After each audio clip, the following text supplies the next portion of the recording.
futhi khona-ke abasuka kudana sozama futhi sithi qap mhlawumbe ngo-4 or latest past 4 sesiqedile masithobise-ke amakhanda sivule-ke ngomthandazo. Baba wethu usekhaya ezulwini, we ask Lord that you may help in our efforts in trying, Lord, to equip ourselves in how to better navigate this life and manage our families, including our children. In Jesus' name, amen. Kunezindaba eziningi esozikhuluma ngoba ezinye isikhathi asikho. Okunye kufanele uyiqhubeza wena kukho. Kunjalo ukufunda, awukwazi ukufunda yonke into ngesikhathi esisodwa. Lento idinga nje iviki noma amaviki siyibuke. Kunento eyenziwa esibhedlela, umuntu bayeke esibhedlela befuna ukukulapha kwinto ogula kuyona. Normally umuntu mawumlapha uqale umdetox kwinto emenza wagula. Sizawona? Bese ke umlapha uqala ukhiphe lokhu okudala ukuthi agule. Bese ke umuntu uyamlapha. So mawuvela ulapha nje umuntu egule njalo, nemithi engabe uyamsiza kwesinye ayisizi. Ngenxa ukuthi ithola vele the condition of the body ayikho kwi-condition yokuthi lo muntu kanjani asizakale. Sidawona? So ingakho lento kaJesu kube sekade lento kaJesu ayinamandla, kanti vele ithola i-condition yomzimba ayikho. Ngizama ukuthi lento kaJesu bayithola vele uxakekile, vele uxakekile nje. Ucabanga ukuthi mangiphuma la ngizohlangana sayinani. Yajabona lento leyo. Vele noma ngakhulu umuntu okhuluma uthi uqeda nini umfana. Yajabona. So ngizama ukuchaza into kanjalo, ngithi mina nikho njalo nini. Hayi nikho. Kodwa ngizama bengenza umzekelo ngento kanjalo ukuthi if you solve ama conditions umuntu khona ithi engizosisho nje la engifuna ukucabanga ngesichazi kakhulu, kodwa ke odade bazosi-understand le esikhula ngayo esikhuluma ngayo namhlanje fanele siyikhulise ngendlela. Kunomehluko kwivesi elifundwe emini ngenkonzo ukuthi khulisa ingane ngendlela okuyiyona yona ukuze mayisindala njani ingayishiyi. Kunomehluko ekukhuliseni ingane nasekuthethiseni ingane. So ngamanye amazwi kunomehluko ekufundiseni ingane nasekuthethiseni ini. In my experience njengengane, ngikhuluma njengengane, isikhathi esiningi imfundiso ibizwa ngokuthethiswa. Nyangizwa? Hayi wena, wayenza lo nto zabo. But ekuthetheni kwakho wena uthi njani? Ngathini wena ngalento? Kwenzakalani kunomuntu olalele kule psychology yengane lalele lenkulumo? Awucabanga nje uthisha uNkosi eklasini lapha na. What was I do? Uthi bana usaba lo. Yafundisa. Kanjani? Manje silalela ukuzithetha umuntu wesifundisa wesithethiso wenza njani? Ngisho ukuthi mawuthisha you know ukuthi ngiyafundisa manje. I-condition yokufundisa indlela engikhuluma ngayo kwengimfundisayo, lento engimfundisayo yona akayazi. Yabo? Ngilwela ukuthi lo muntu engimfundisayo ayazi. Kunesikhathi futhi esomnikeza sona lo muntu emfundiswayo ukuthi after 3 months, after 2 months, after 2 weeks fanele ebese yibambile le, ngoba mayisebambele ngizobe sengiyeda le, ngizobe sengiyeda le, ngizobe sengiyeda le. I-curriculum ihamba kanjani esesikoleni neyakwaJesu ihamba kanjani. Sindawona? Umfundisi konke kuyenzeka kubazali uthola ukuthi ingane yakho izokwenza ibehavior ekuhlazayo bese ufuna ukuzenza umuntu oyifundisile.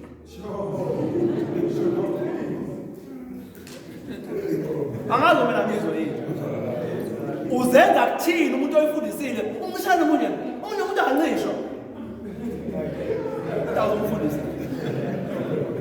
Ukuthi siyakuhlaza le behavior yokuthi uncisha enye ukhona lesabathini Lubukelo, yajabo. Let me tell you this, bazalwane, into ezomsiza njenganiqala. Bafethu, ucela sihlale nje sizodwa, okay? Uma nomfana na 2 uzoba na 3, ne? Bese kuba nengane na 6 uzoba na 5 uzoba na 6. Ngisawa observer ama behaviors abo. Ngiyabafundisa, ngiya-observe. Ngibuza noma ngilele ngawo bothi ungakutshela. Lo nje, lona izomshaya lento mayihamba, kufanele ngiyilungise, lo njena. Athi ngixoxele into eyenziwe lona 6. Ngimshiya izolo lapha bengimshiya khona. Sixabane emotweni sihamba. Ngimxabanela ngoba ngithi kukhona into befanele ayiphathe lapha besiya khona. Ulokho usekhohlwe kathathu uye esikoleni, ngiyamdropa lapho ngimdropa khona esikoleni. Ukhohlwe i-report of the previous class. Kuthiwa akayiphathe esikoleni. Uthi uqala ungitshela ngolesithathu uthi daddy ngikhohliwe yini? Uthisha uthi asiphathe report uthi ubhaleni lapho uthisha uthi angazi ucheckile umama uthi mama ngimtshelile ngithi mina wenze njani umama? Ayi mama ngafaka ushift blame umama. Ngithi ukutshele umama ufika kusasa. Thursday masihambe kuseni sesiphumile futhi endlini. Hawu uthi ngakhohlwa futhi mina ukhohlwe yini manje? Ukhohlwe lathi umama umtshelanga yini? Noma ngimtshelile ngithi mina uma bebengeka umtshela umama angayifaki. Noma manje vela ngilaleli enthi zakakazi into zakhe yabo uthi achaza. Ngichazela mina. Oh okay. It's fine. Kodwa manje wena uyawukhumbula ice cream ukuthi nje bengithe mangikishiye ekuseni esikoleni ngathi mina wathi wena ngicela de mase sibuyele emvumo ngithelo ice cream. As soon as I pick up afternoon you remind me. Ke ekuseni uthe ice cream ntambama. Uyukhohlwa kanjani report? Cha ngimtshela umama on Friday after ikhohlwa futhi. Ngithi mina yabona manje awumtshela umama. There's no way ukuthi umama usakhohliwe namanje. Wena ungamtshela umama. So ukamela umama kamanga sa twistana ngoba ngiyamconfront. Are we together? Mayiphuma you normally say then she goes. On that day because it's twisted. Musina ngqa uthi no. Nje ngeke engaka mina. No. Bye. Ngiyamconfront ngiyabona ukuthi le confrontation mawusumbambile. But ngase ngipick up ibehavior yokuthi njoba ngimconfrontile noma sesithwistene seyangiswisha into esijwayele ukuthi siyenze. Uya withhold manje i-affection yakho whatever. No withhold the affection ngoba unafana. Khona abanye bena bayithhold manje bebadala. Mina sengipick up oh no. Manje sefana ngiqalile lesson manje. The more ever behavior ethile towards me or anyone, the more she increases my lesson book. Angikwazi ukumfundisa a demonstrate behavior.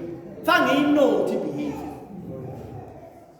Iproblem yomzali ohleli phansi la oshawa amahloni ngebehavior yengane yakhe kunokuthi anote behavior bese enza isikhathi sokuyicorrecta ufuna ukuyikhuza manje ukuze avale ihlazo.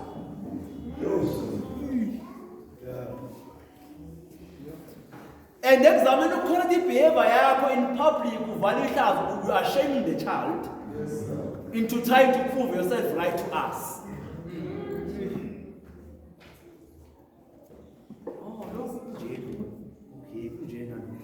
Oh no, okay. You see, so for example, bangifonela izolo bathe ubani the younger boy akadli. So we normally wake up avuke sesingekho. So izolo usibonile sihamba saxoxa naye. At first sesihamba manje sizobona uDeli ukubona maye. So udubile shothi udube nje usuke ngadli nje.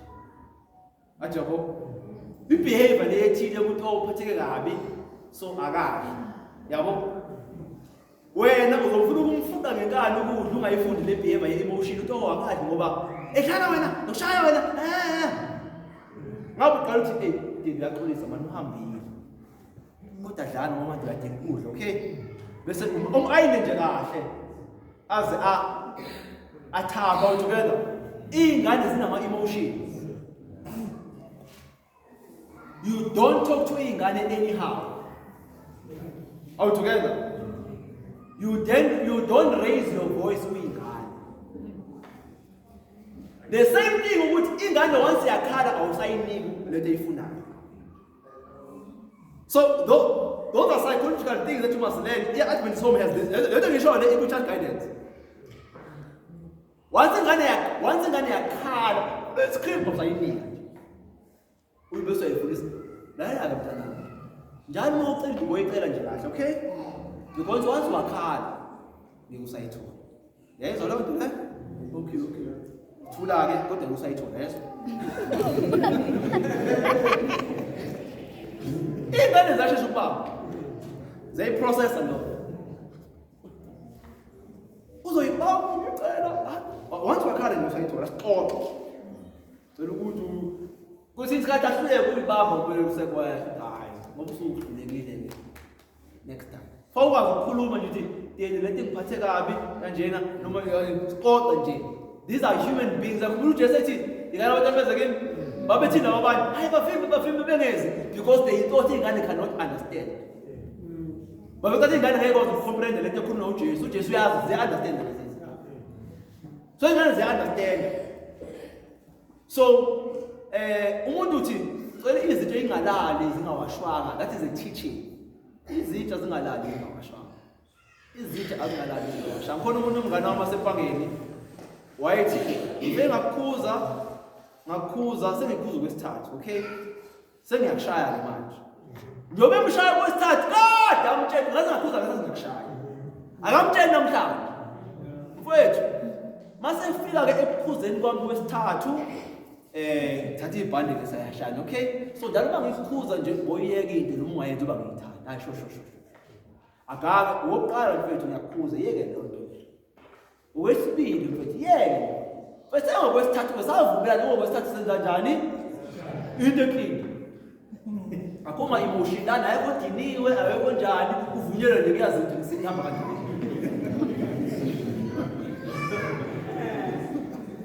Akuyakhumbula nawe mayekushaya useko ngoba ungayenzanga homework.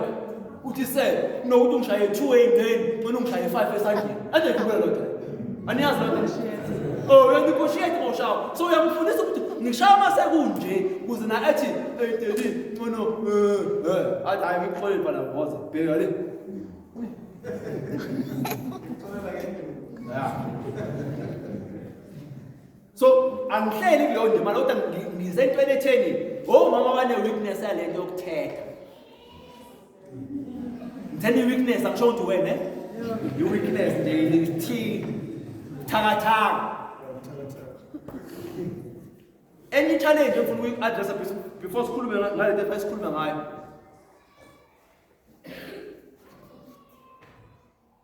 The reason why our parents abaningi lose ama emotions mabedlela nezingane. Whether from 0 to 15 doesn't matter age.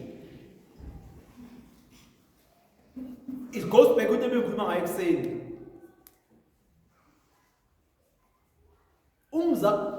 Umzali ufuna ukucontrol ingane. Because under the authority yakhe. Ikwami la kanje yayizo lonkulumo le kwami la uzokwenza into yami kanjalo yabo. Mawusukhiphe lawo magama ikwami la fawenza into engiyithanda ayikele wrong yona ngisho khona wrong. Naye kodwa challenge yaleyo nkulumo. Umuntu ongaphansi kwakho engakontroleki. Athi wemgezi ufuna ushayise khona. Because asikwazi thina ukutolerate ukuhlala nomuntu ongaphansi kweroof yakho ongakwazi wena ukumcontrola.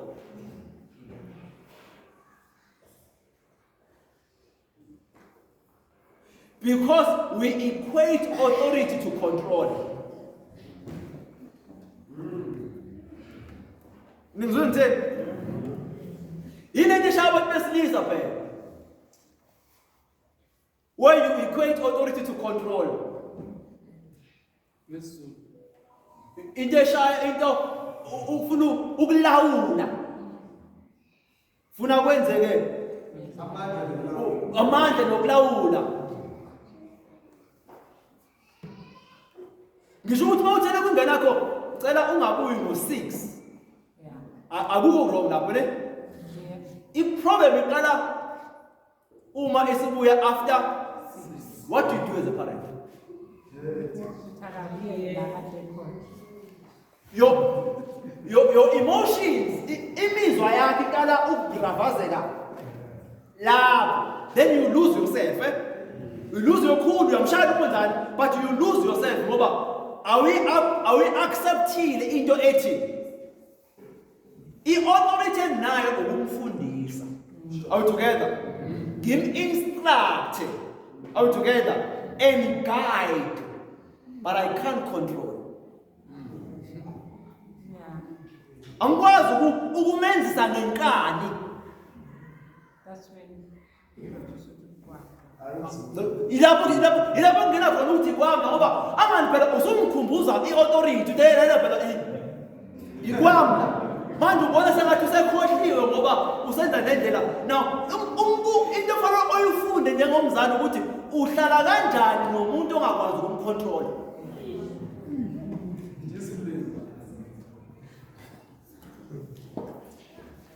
That's where consequences and punishment come. Ingakunginike ngama-stages alezi zinto ngoba wena sometimes upunish isingeke isidingo sokupunisha. Upunish them because you can. You only punish when someone is no longer controllable. It's like these are the measures in place because you are not coming to the authority. Otherwise, it's stages before that it's the education for this. However, come consequences during education. Umshaka njalo umuntu uthola uzero ngoba usafunda nje. Uzoyiduka phela ingakho abantu besoka bethu bayaka bethi ngoba abashawa ababekeze lelwa. Ade ngishare akabalekeli math balekela induka ayithola kwimaths. Hayi ngoba imaths engeke ukuthi kuyona but ukube wathi uthisha obekeze layo ngabe kanjani lo muntu wathi ayingeshintsha yonke lento mina. Therefore, second element obungayinakile awukwazi ukuba umzali bese ungabi nokubeke during the education stage. Hayi ngisamfundisa ubazalwane kuhle. Njobe egcala uzala first abethi ngiyamtshela usafunda.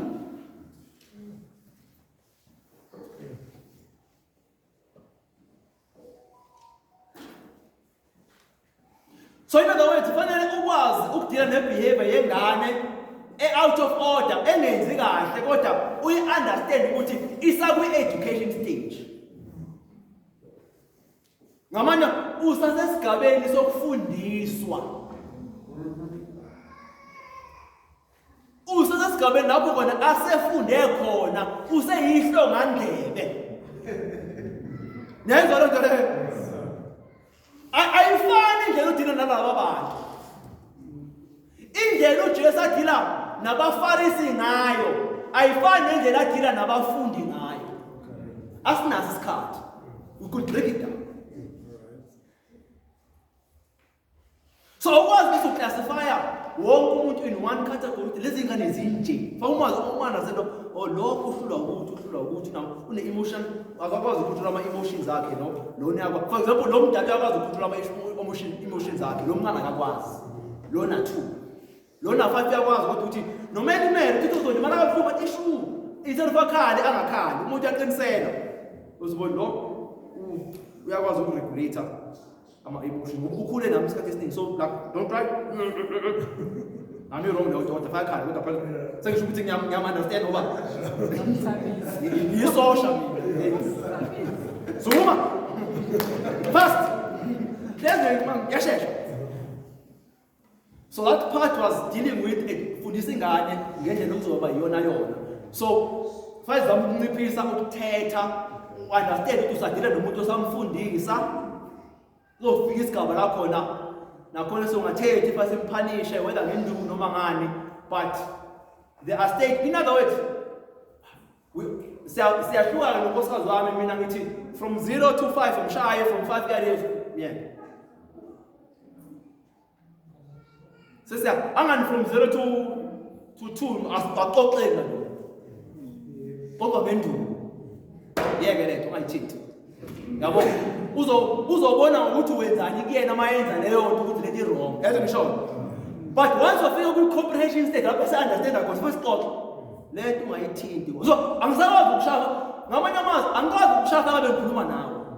Lapho ngabe bengishaka khona bengikhuluma nawe ukuthi angazi mina ngizwe yini. Ukhuluma kanjani uthi uye-old akazi wena ukuthi akanti sekuthi uthi wrong lento wrong ngani kanjani. So induku emthethe wrong lento. Kanje 1 clap or 2 clap uzoyi wrong lento. Aphinda thinte futhi ushaya isandla futhi ozo you wrong yeke. Then uyabona. But once you comprehend, wakwazi ukuphendula, wakwazi ukukhuluma ngoqala. Even the punishment yalapho ixoxe. Uzokushaya mawuqhubeka nalento. Yes, iyeke lento. Yawona noma busolabo nje nalawo mlomo. Yona lempela engawufuni. Ziyezwa. Siyazwana lapho? Ashileleke lokho. It is lokho akukhulu kakhulu. Angitile nento eyinkinga bese siyahamba.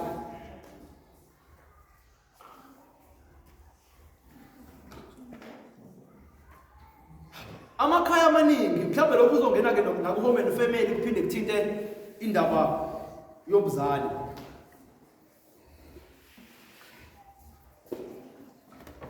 Indlu mayeba nama cracks. Isikhathi esiningi i-foundation isuke ingekho right. Sawona? I-observation yami analysis yami amakhaya amaningi i-structure sawo silimele. Ngizosiveza ngokweyingane noma uhlaka nje lokwakheka kwamakhaya silimele.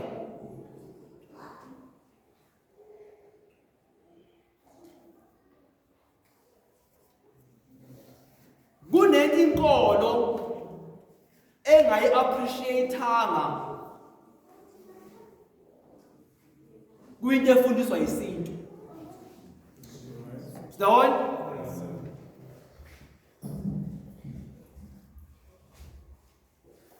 Uzongena kahle ekhulumeni mase ngidinga nje i-background manje uzongena kahle ekhulumeni mase ngikubuza imibuzo.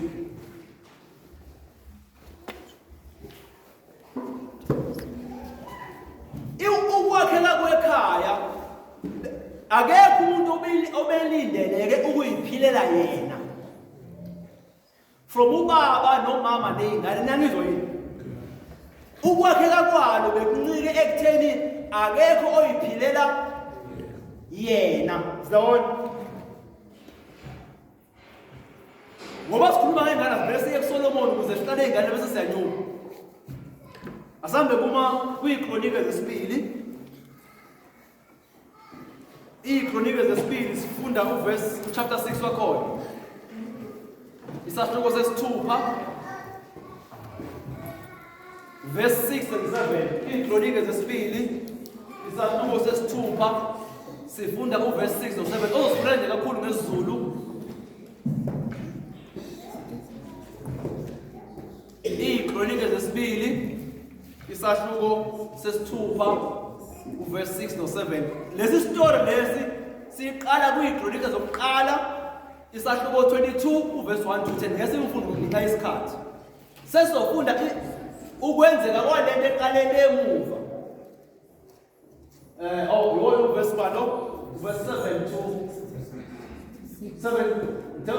Asifundi u7 to 9 so. Verse 7. Wakusenhlizweni kaDavide ubaba ukwakhela igama likaJehova uNkulunkulu kaIsrayeli indlu.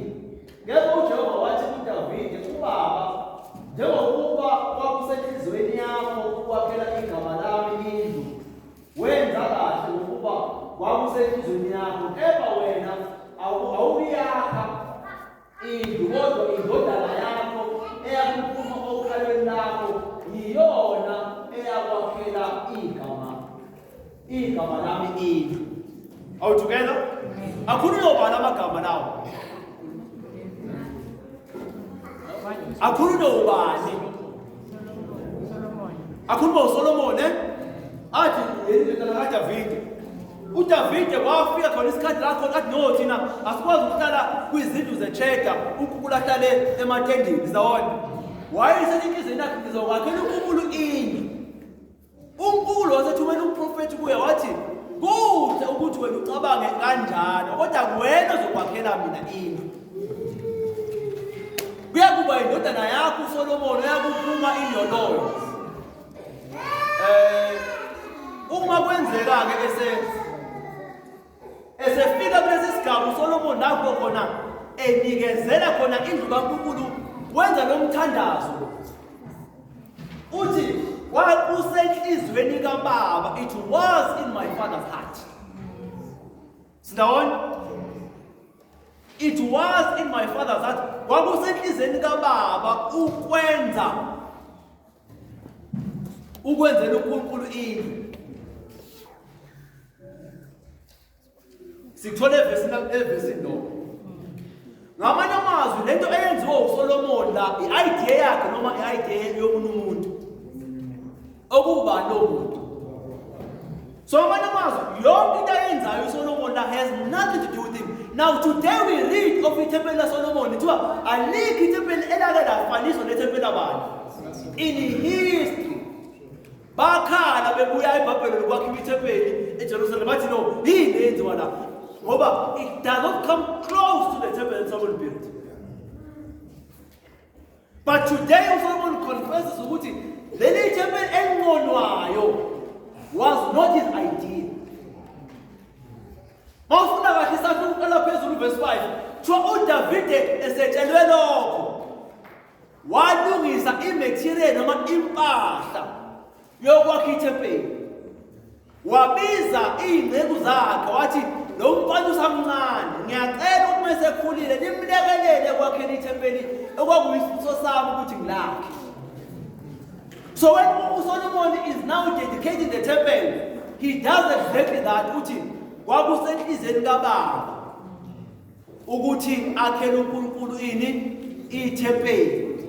Ubaba waza washona uNkulunkulu engamvumelini ukuthi akhe wase ethi uyowakhiwa ubani.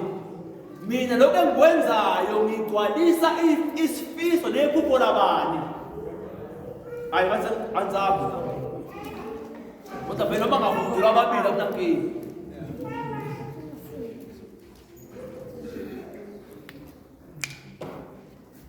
Isintu sithi ngena kahle enkulumeni yami yesintu ke manje.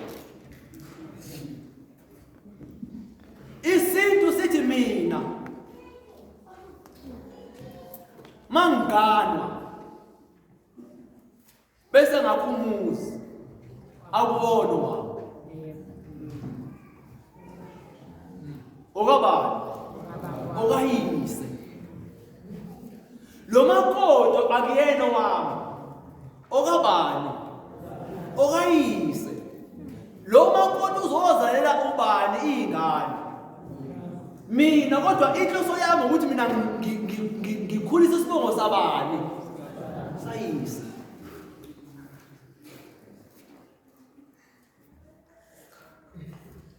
So yonke into engiyenzayo mina angiyenzeli ubani? Mina ngiyenzela ubani? Iyonakale la. Mangithi lento ka home and family iyonakele la. Ngoba mina mangigana ngiganela wabani mina? Ngiganela wabani?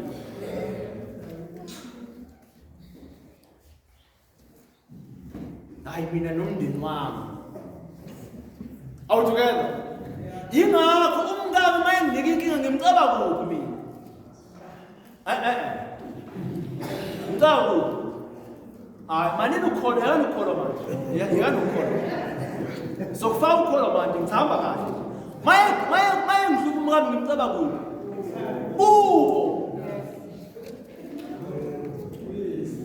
Tangisho umngane ngimcaba kubo. ngoba into eyizelela akasanjani akasayenzi. Cha mina ngangilanda umuntu lapho ukuthi ezokwenza ukuthi la akakwenzi.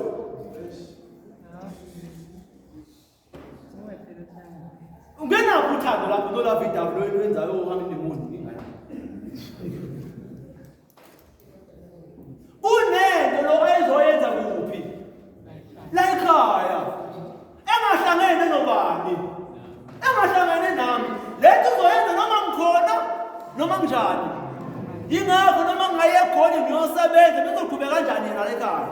Ayi into ezoyenza ayeni into ezoyenza. Ngoba kazile kumina la. Uze nami. Kodwa kazile kumina. Ayifani yona. Uze ngami. Kodwa kazile kimina. Uzokhulisa leli khaya. Anga noma mina ngaba khona lizokhula ikhaya ngoba ukhona yena. Yingakho ngihambe ngenkomo eziwu2 sekunenkomo eziwu10 ngikubo. Ngoba kukhona bani? Ngoba kukhona yena. Izingane zabhuti ngayishiya zingaka sezingakanani manje? Ngoba kukhona bani? Angikho mina. Ngamanye akazile kumina. Uze la ekhaya.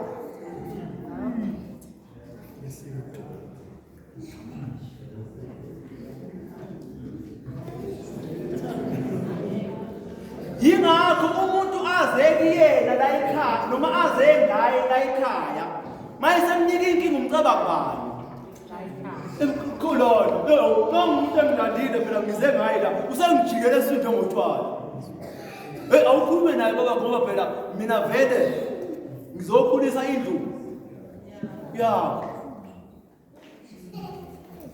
bese ngibizela ground la mfana uza nangu makoti 111 ithini awukwazi ukulanda ingane yabantu le bese uzobuyisa ngayo la isawona ngikhulumela le ngikhuluma ngoba athi khuluma ngengane namhlanje ngikhuluma ngoba ingane zanamhlanje azinayo into yekhaya emakhanda azo. Zinento yazo.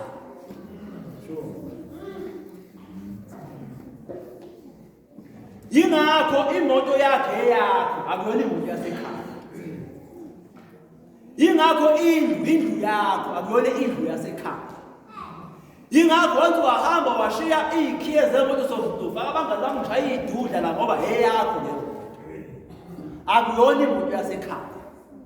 Kodwa kube ingane ikhuliswe yazi ukuthi into yasekhaya iphathwa kanjani into yasekhaya.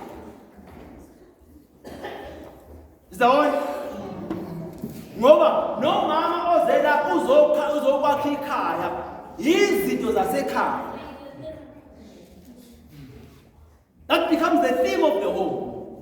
Akekho uphilo omunye bafana bami maniphuma ngaphandle enikwenzayo ngaphandle ningcolisa isidima nesithunzi sabakwenu. Like ubani ohlawulayo uma umfana ekhulelisi ubani ohlawulayo? Wayehlawula ubaba. Ihlazo labantu. Ihlazo liza kuyena. Alizi umntwana ihlazo. Kodwa manje bathi abafana bayihlawulela. Ngoba vele umuntu nomuntu wakhe manje akekho ohlabeni. Ngolesifana bona why is structure sikho? There's no thread that is holding this thing together. Ngoba naye umntwana ukhuliswe la ekhaya engenayo into ethi impilo engiyiphila ngapha. Ingakho ubaba wayekwazi ukuthi athi lento umntwana moyenza uyifunde ubani.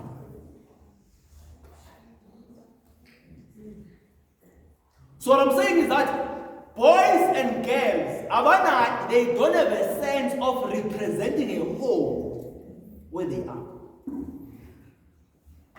Bana masikwenze ukuthi la ekhaya, asikwenze ukuthi Ntombazane masikwenze ukuthi la ekhaya. Njengoba uphuma ngaphandle, you are representing us.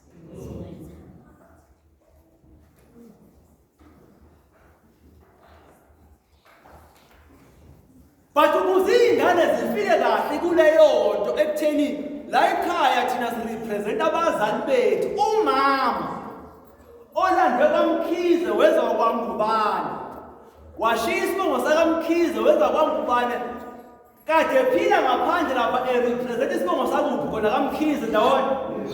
Mayesifike kwaNgubane uzorepresenta isibongo sakwaMkhize kwaNgubane. Ngenzo lokho ukuze makunenye insizwa la ekhaya evukayo noma isibaya sobaba ngathi sigcwele semvula ukuyobona kuthiwa awuzame kwaMkhize ngathi kuyaphila. So uyazi uMamkhize mayela ukuthi urepresenta ekhaya indlela azoyiphatha ngayo. Buya kithi mnandi uMamkhize mayekwaNgubane urepresenta abakwaMkhize. Kodwa mayesephuma emphakathini urepresenta abakwaNgubane. Ngoba uMamkhize oganele kwaNgubane all together. So manje mayephuma userepresenta uNgubane uMamkhize. Bese fundisa izingane zakhe lokho akwenzayo yena.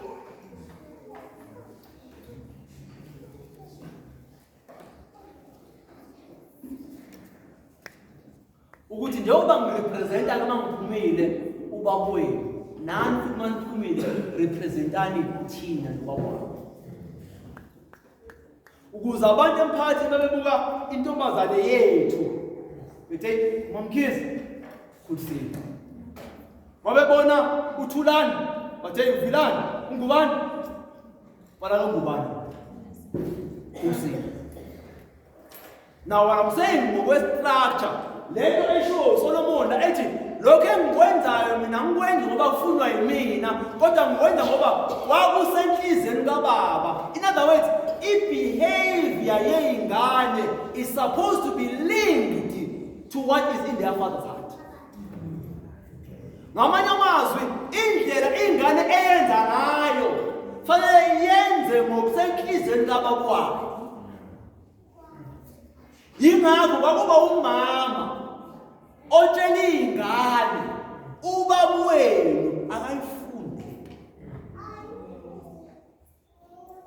Ukuze umama atshale engqondweni yezingane ukuthi ubaba wenu akayifuni lento enengayifuneni kwakhe uma yiphila ingane yiphila into ethanda ubaba efaka umama. Mina ngitshela umama atshela ingane. Umama akayitsheli ingane into yakhe ngoba kazile ukuzokwenza into yakhe la. Angazi mina ngizwe yini. Amen.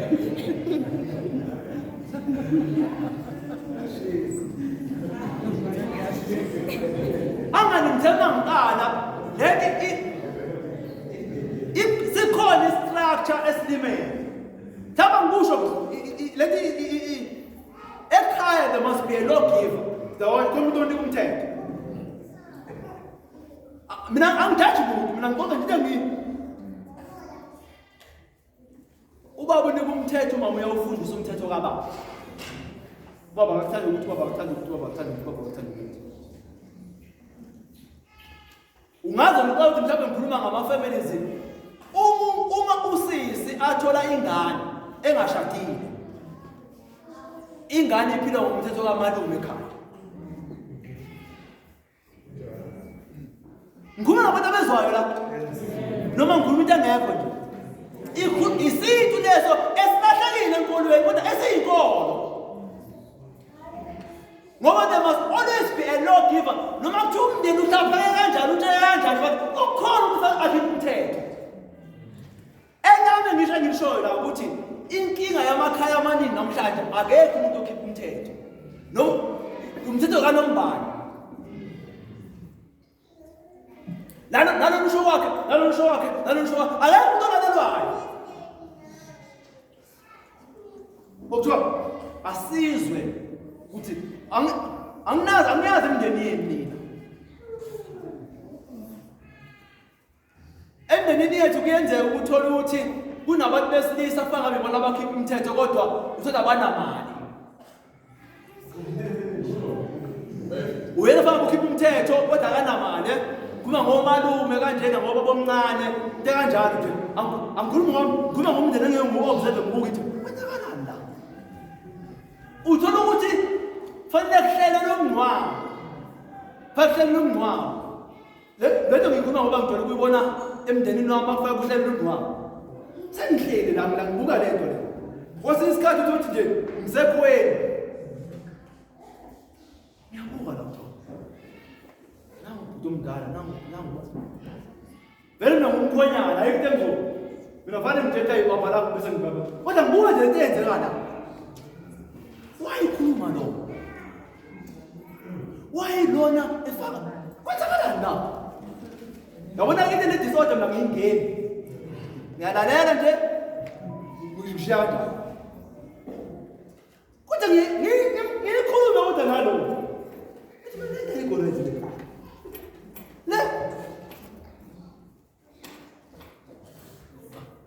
Event after event, ayikho into ekhona ukuthi yabona bakuthiwa silinde umalume egoli. I-right leyo.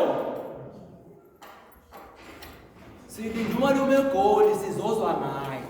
I-right leyo. Sizozwa ngayo phela simlinde. Uyasebenza, akasebenzi, asilinde umalume. Ayisenzeki kodwa leyo nto namhlanje. Ngoba sithiwa umalume uza nani? Hey, yeah. And the more khulumeka kanjalo, omunye vele ubuza ngathi vele uzozibhala emakhazeni, vele uzobeka ukuthi vele kade kulimala izinto. Efike naye sekwenzakalile bese ephathisa lokho bese hayiqhubekani bashaya. Sengizobukela nje. Hayi kabi. Kodwa ofisi ngiqalele vele abashana hayi sasenqhubeka. Nicabanga ukuthi nina usho kahle. Kodwa hayi bashana babo ofisi ngiqalele vele hayi sasenqhubeka. Ngasebonakele.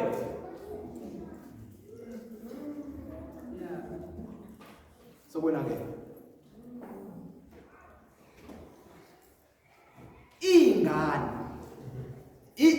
Umuntu ingane uyisabisa ngomuntu ngabe ufuna uyibeka kahle.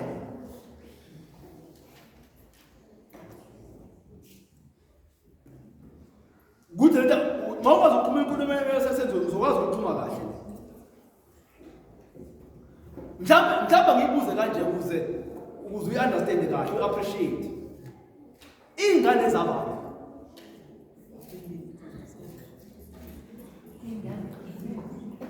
Njoba sikhuluma ngey'ngane namhlanje, parenting iy'ngane zabantu.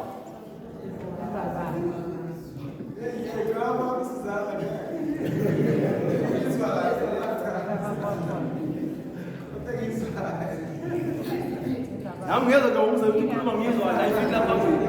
Kodwa ngiyezwa ikhona ikhwaya ekhona nje. Ukuthi ngathi uthula ibambekile kahle. Ayinasabi mina ngiyahamba namhlanje la. Ngeke ngibone sasithi umama wathi ngeke ngiphinde ngibone njalo. Khuluma nje nikhuleke. Nimoya ukade nikhuluma mina la. Ekhuluma ngengane yami ngeke kanjani. Ngihleka. Kodwa ngafuna ukukhuluka kahle. Ekhaya ukuqamba abantu ukufihla khuluma nje kahle futhi ingane zethu mfethu yabona nje. Lokho kucabangayo ukuthi iy'ngane manje ezethu 2 shona nje ezethu 2 so nje iy'ngane ezabani ezethu 2 sisipha ezaJehova uyakhona lo ngiyangikholela lo ingane ekababa wami okay ingane zethu baba nomama ingane zabafana ingane sure that's why baba waSamson zenze yathi sengithole la. Ingane zakho wena baba umthetho. Mana-ke mana sehlise ukuze umuntu azwakale. Adopt isibongo sakho. Ngicela ungiphindela. Uthe zakho wena baba uyingane. Ingakho adopta yo not esikamama. So akusize zabo. Uthe zami ngoba i-adopter isibongo sami yabona ngifuna ngimmakele nje lo. Kodwa i-reality ishayile. Uyawona lawo ama-answer lawo. Lawo ngiyashiya ngaphandle.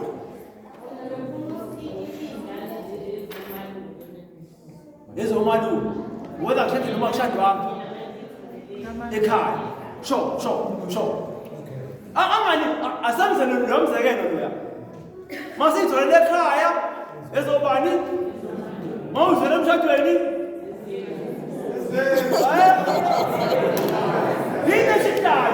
Yini shitayo komalume la. Nalapho khona nje uma wakhona. Noma ngishilo ukuthi khona umama. Yini isithi sithi aziyeke omalume. Why? Ingane must under a law giver. Yes. And the law giver is a male. Umuntu okhipha umthetho ukuthi ngiyomizwa kudala sengiyaguga. Ingane noma yiphi ukuthi ukufaka imthetho zingekho. Psychologically ayikusali. Yingakho uzuthetha udini usha ayikusali. I'm honest. If I'm wrong, God will ayikusali. Let my revelation ayikusali. Phela ngithi Definitely but azik. Yingakho uthola ukuthi umuntu oshaya kakhulu wena ekhaya. Ngoba uzama ukuthi ufake leyo nto. Kodwa nje hayi usisi wami wamgoba mama.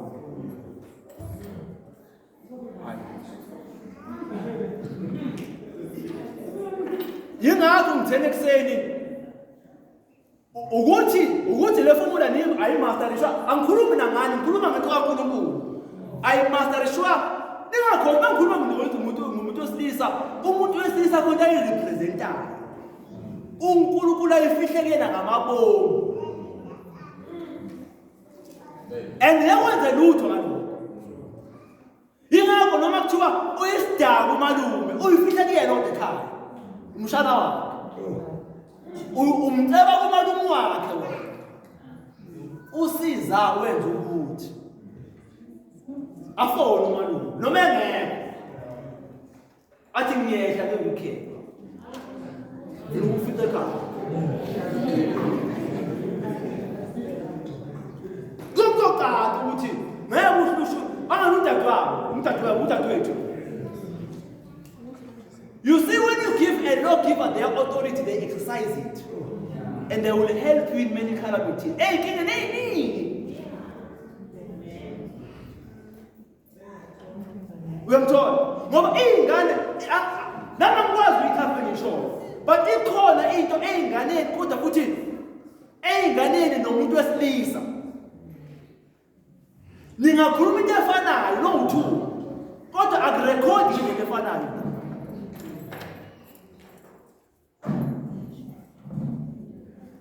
Ngiyeke usibele ngoba sikhuluma ngakho.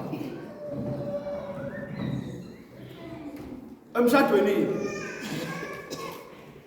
Into elimele ngoba la ngikhuluma ngento elimele. Into elimele and le nto ilimaze nothi ingane kuphela silimaze imshado nje general. Uthi ungana bengixoxela ke obabahlela ngaphandle onokanele ngimxoxela endleleni ngithi ithenye insizwa ke sabatha nayo. Yazi ngelinye ilanga unkosikazi wami uthatha ingane baye esaluni. Manje mabebuya esaluni ke ugundi ingane zami letho egundwa kanje imohole. Bafana bawuthi. Ngiyamtshela inkosi zami ukuthi angiyifuni lento mina ingane kulele. Athabo. Awena Rento, hawu, nabafundisi bayegunda nje.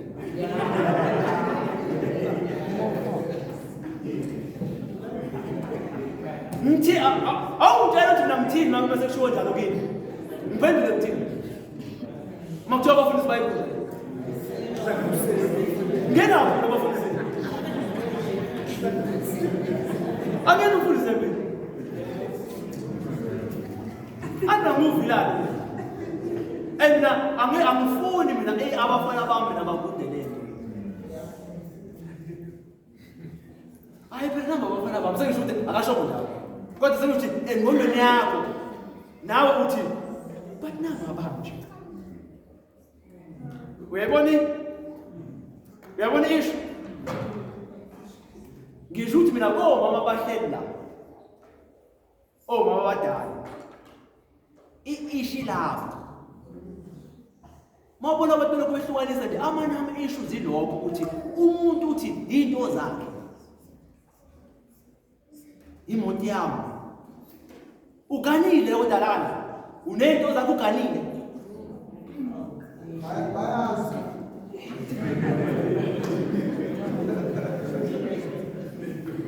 Kuyeke lokwezinto nezingane ezakho. Uyabona ke uma wathi ngoba zingane zakho isibuela back into esikhuluma ngayo ekseni ukuthi uzoyikhulisa ngendlela ngobeza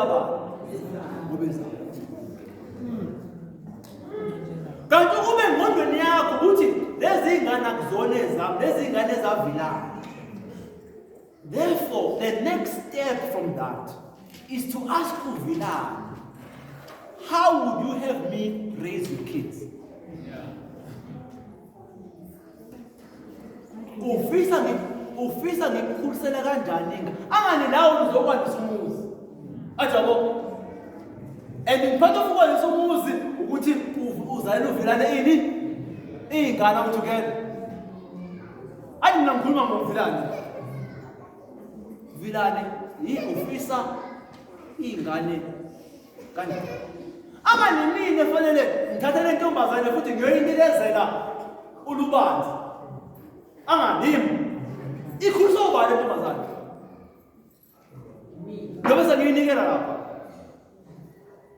ikhuliswa wena ngumthetho kababa ajabuthi mina nginikela into engekho noma ikhuliswa ngumthetho wakho kanti ngimfana nginika wena umthetho wena ufundise umthetho kababa ngoba akakuthandi ukuthi mase negotiate lapha imali okubeni ngikhuluma ngento engiyazi usibana ngimfundisa ubani no3 nonina wakhe. Sengiyamnikela ke mfana kuwe ngoba simfundise u1 no2 no3. Ngisho leyo chain leyo yokuthi when we raise up kids ingakho ngizokeba kuba kwakho ngoba lento yenzayo iphambene nomthetho. Athi ngitshela lento uzoyi appreciate kuphi? Uzoyi appreciate uma usufundisa izingane ngoNkulunkulu. Kuzoba lula ukuthi ufundise ngoNkulunkulu uma uqala wayefundisa ngobabwazi emhlabeni. Wafundisa izingane ukuhlonipha ubabwazi emhlabeni. Bese uthi ke uma sezimhlonipha ubabwazi emhlabeni bese uthi ubaba wangempela kufanele uhloniphe. But once you create into ethi ingane azimhloniphi ubabwazi emhlabeni, it will be difficult, trust me, ngithambele. Uzoba bukhulu ukufundisa ingane ihloniphe uyihle ezulwini emhlabeni ngokuhlonipha. Impossible. So uNkulunkulu ubeke lento yamakhaya nezingane phakathi. Ngoba efuna indlela ezobalula ezinganeni ukuthi zifinele lapho khona ezihlonipha yena uNkulunkulu. Stone. Kodwa waqala wathi eningane ayikwazi ukuthatha umthetho kababa bese ngawuthatha womuntu. Anyalo ukuthi yes, two things. One, ingane khona stage la umzali umuntu. sure. Ukuthi bakhona noma ngekho Sure. Lokuthi umama wakho noma yakho khona. As long as umzali ekhona nje, the child will regard the parent as God. But that stage changes. Khona stage la ingane ingasakhona umzali isimbona ukuthi ungumuntu. And I like what you just said. Ngoba isinayo iplug nesoftware eyakhiwe ukwazi ukukhonza umzali, isizokwazi ukukhonza uNkulunkulu. Qhubekela phambili. That's very critical. First point. Second, last point is i-parenting style yomama nobaba ifani. Sure. Bayayazi uzosho ukuthi ngizamule yodwa. Ingane ayiqedile homework. Ubaba uzothi ngo-7 kumele ngabe usulele. Athi badala uqedile homework negotiate ingane. Ubaba athi abona nje ngone kuseni. In fact, uyongena esikoleni ungasayenze lokho. Sure. Umama on the other hand, ingane ithi kuthiwa abonana ngo-7 ithi ingane, hayi mama athi ngibekile homework athi okay qedile homework ekhaya. Bese uyalala. Umama, the female parent is always negotiable. Ingane iyakwazi ukunegotiate nomama. Ngisho noma engafuni ukulala yazi indaba lento kuloko ibangumsindi jikijela izinto embhedeni la. Kwanele yazi ubaba wangena nje. Wangena nje. Idonsa ngisho ingubo ngoba uyakwazi ukuthi udonse ingubo nomshoko. And yet umama all the time she's been struggling. So the parenting styles of both are different. Now last point. uNkulunkulu uthi ubaba, he takes the posture of the father in the family. Because of these two reasons, parenting style again. Umama parenting style yakhe usondeza i-gratification eduze. Ubaba usondeza i-risk. These are two things. Umama upusha i-risk kude, asondeza i-gratification. Ubaba upusha i-gratification, asondeza i-risk. Example, ingane ifuna ukuyogibela isikhathi. Incane ina-4. Ithi mama, ufuna ukuyogibela isikhathi. Athi mama, uzosigibela umusi una-10. Yabona i-risk epostpone. Kodwa kwamanje waza ngizokunikeza usweet. Khona sokunegotiate ukuthi angayesakeni. Sure. Ingane iyakwazi ukuthi mama cela ukugibela isikhathi. Athi mama hamba ukugibela komfundana. Sure. Hamba ukugibela. Yeah, mama. Kodwa ugawile kodwa. Sure. Ubaba always brings a risk element to the equation. To know you can continue, but be careful of the risks on demand. Umama says, ungane ngoba uzolimala. Both of them are talking about kulimala, but at different perspectives, different positions. And all two lama perspectives abalulekile enganeni ekukhuleni kwayo. Manje yodwa kuphela kuyonakala enganeni. Manje yodwa kuphela ukuthi kuyonakala. Sure. Kulepho ngithinta ul-highlight engeke ngikhuluma ngayo manje. Ngoba part of my note ukhuluma nge-co-parenting. Yes, sir.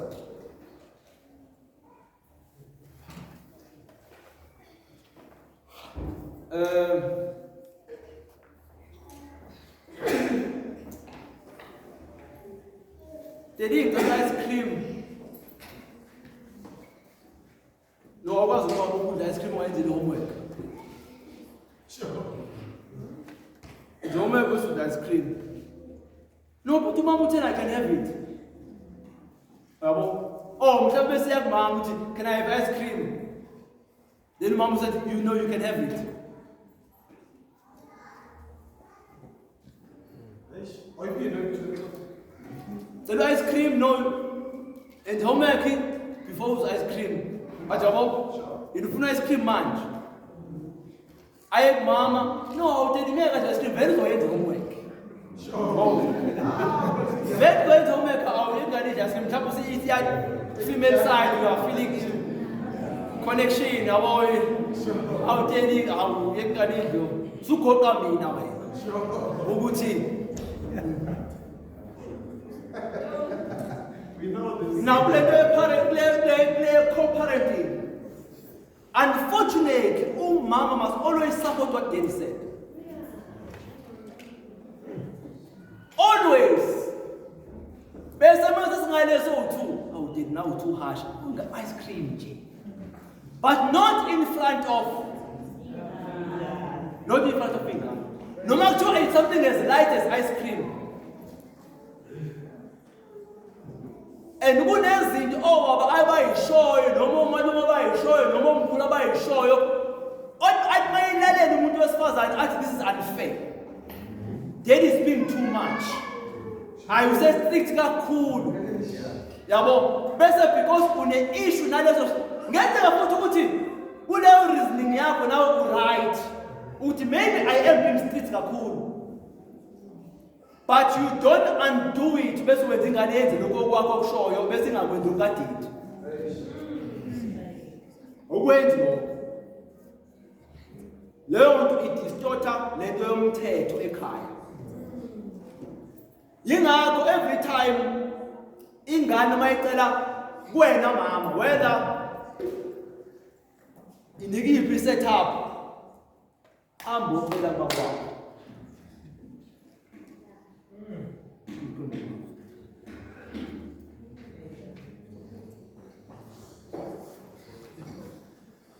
All the time. Unless I'm the one or two, my no, go speak to you, mom. It means never meeting. Got the mind is the woo. Daddy, mama, tell you go Varsha Coco this weekend.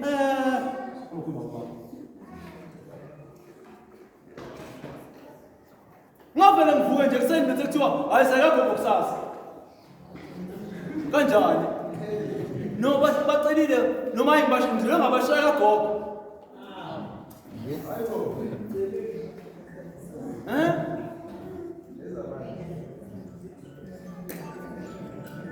So we're shooting. Those are dynamics.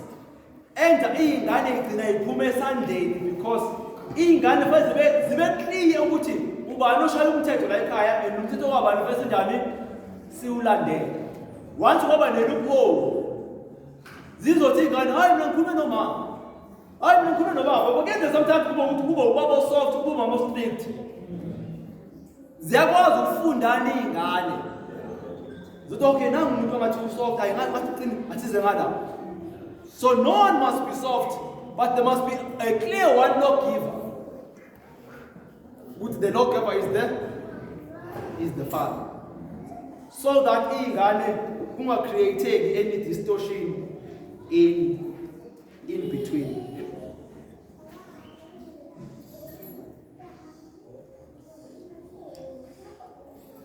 So maybe in my closing, because ngabona isikhathi sesihambe sokufa bengithengizovala ngawo. I-family structure ebengifuna ukuthi engifisa sesibuyisele emakhaya.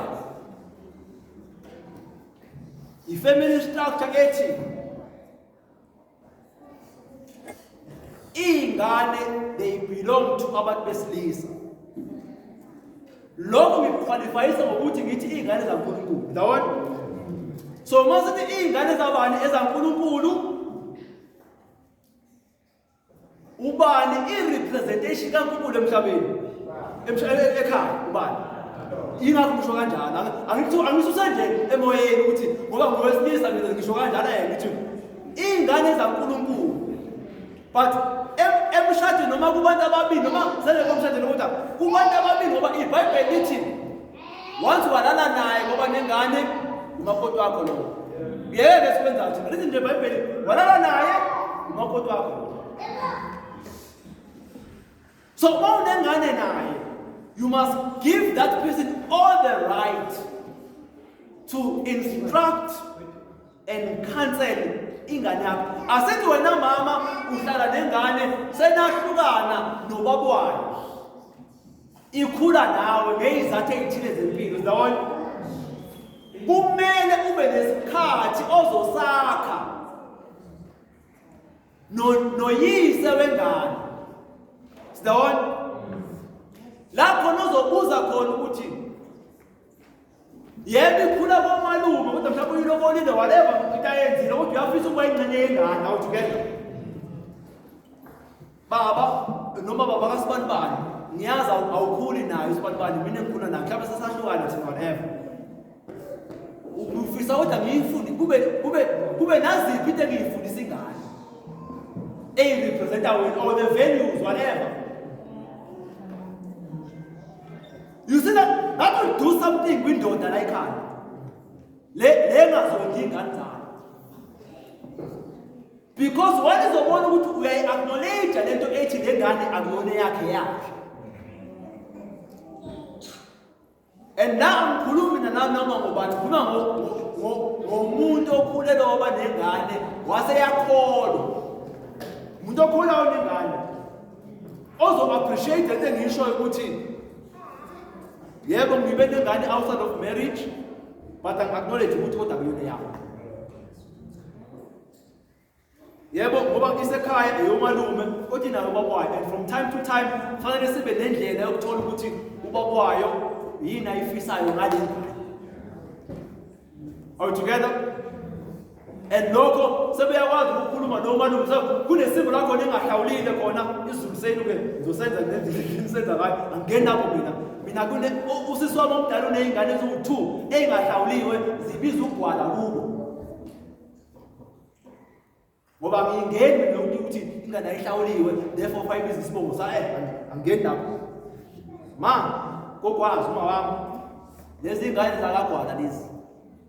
Njengoba kumalumazo ngibambele lesasidaka sakagwala. Isidaka sona kodwa ubabwazo lezi. Masayilotsholo bizana abantu bezovusa. Azohlala la anginiki ikhulu uma beqhubekana ngoba vele nawe uyawazi amanyana akhe yabo. Kodwa amenzi umuntu uyaphila sala. So lento yokugqiba abantu bephila. Ayifuna kanjani? Amdebe umuntu ephila. Kuba kade akekho ephila. Yazi abanye bana abafile abagqetshiwe bayovuswa ukuzwa wena uthi wemseleni. Akaze ngiyibuze lento sengize ngayiphulisa lengane yaba na7. Bekuyisifiso sini sakho ngale ngane. Uyazi uyovuma umuntu emathuneni. Athi kodwa uyangazi ngiyaphila. Uyangazi umuntu. Yebo lenzeke iphutha kodwa uyazi ukuthi nginezifiso enginazo. Noma manje engekho. Sengisho ukuthi ayibona le. Uyakholwa wena. Because ngizama ukuthi ukuthi manje sekukhuluma lezinto zasesakho phuma khona nawo. Nithi mina elalela nini? Ngiyazi obhuti benidala. Kusho mina. Yes. Anginyabazi. Kodwa la banikele indawo yakho. Obhuti. Kuluma ngesimo esithi mina omalume nodadewabo abazala ngikhipha amafayile barekhodi abafuna into izahamba zifika lapha ngafanele. Manje nami ngizokhuluma ngeingathekiso lapha nje ngiyabona ukuthi ngizolahla kakhulu. Kodwa ibambele lento engisho ukuthi noma ngathiwa umuntu wakini ubhuti wakho noma ubani baseka abazali uyisidakwe esinjani. Uma kuwubhuti omdala niki indawo yakhe. Ngilapho nje mina ukuyala okunye ngithi leyo nto le izokusiza ekutheni uma ukwazi unika isidakwa sakini indawo yaso esiwumuntu wesilisa. Akufanele bese babukhulu ukunika ubaba wengane indawo yakhe. Enganeni finish lento ngisho.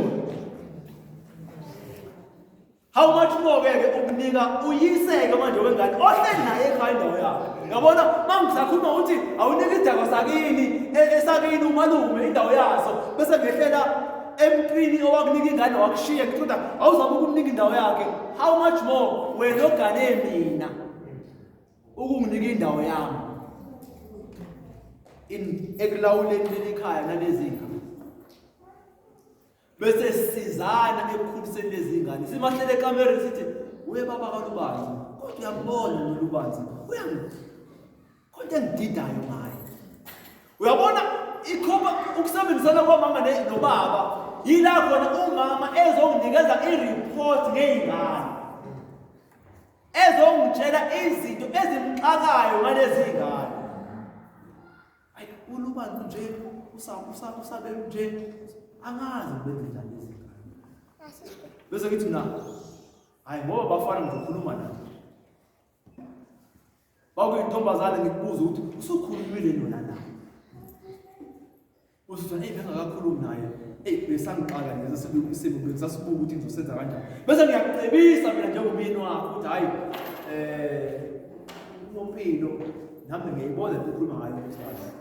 Mhlawumbe lento siyenze kanje 1 or 2. Angani manje usikhulisa izingane kodwa uthetha ngala umthetho uyisa ngala masuxakekile uzokuphuza ngala.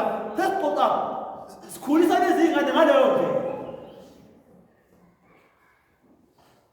Nabalimi boma bethu bakhuliswa kanjalo. Nami ngikhuliswa kanjalo mina uma bengasebenzi. Kodwa izinto besicela ngabo. Uma mathambani baba. Kodwa mase sinikeza baba uzonikeza umama. Sila ndimama. Bebona nje bomuntu. Akasebenzi umama uyasebenza baba. Cela ngimama baba athi yamali baba. Ubaba nikeza umama imali yezimpahla samzothenga nomama izimpahla mase ubuyothenga izimpahla umama uthi amaloko ngokuwe asithenga izimpahla emini somsebenzini la sihambe sodlala mase sibuya sebuyini ubaba usehlela beshleli sakho usebenzele itiye sithi impahla zenu sihambe sothatha izimpahla sigqoke la simodele la size bese sithi siyabonga ukugula.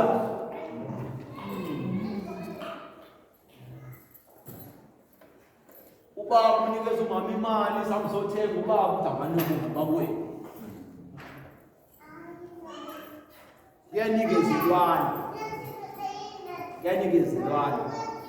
And ayikho igap between ubaba nomama ekukhuliseni ingane. Azithi umama, hayi mama is a better parent than the father or the ubaba is a better parent than the mother. Into eyodwa ngoba umama uyazi ngikhulisela umseyeni, ngikhulisela uvilane, ngikhulisela uNdlovu, ngisho ingane zakhe.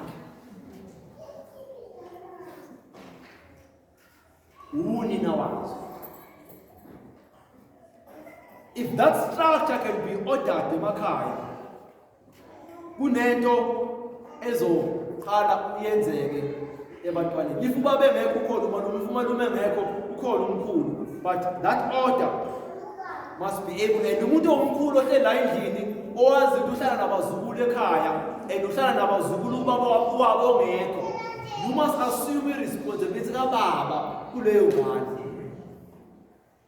Ubomkhulu bayona nabo they sweet nani. I'm the father because ingane mostly will take the law from. Bakhona umama futhi sengivala abakwazi to play both role. Asithi ubaba usashona uyakwazi ukudlala irole kababa no mama, but ibukhulu ngoba irole kababa ibukhulu, but ngokusiza uNkulunkulu uyakwazi ukuthi ayidlale leyo ndima. But bengifisa nje ukubuyisela emakhaya into ethi leli khaya njengoba silakha si-represent igama elilodwa, igama lala ekhaya. And wonke umuntu ongaphansi kwalelo phahlana la ekhaya akalwele ukuthi akhulise lelo gama naye alizela la ekhaya. Any questions in the comments? This is sembuzo. Angithatha imibuzo nama-comment bese siyaba. Makhona ukuthinte kabi sikayini.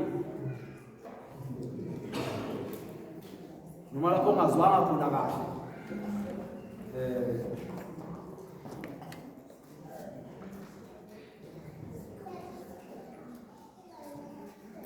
Okay, the other questions about the emakhaya. But I hope that we were able to appreciate the task ukulasikeza yona ekukhulisela abantwana.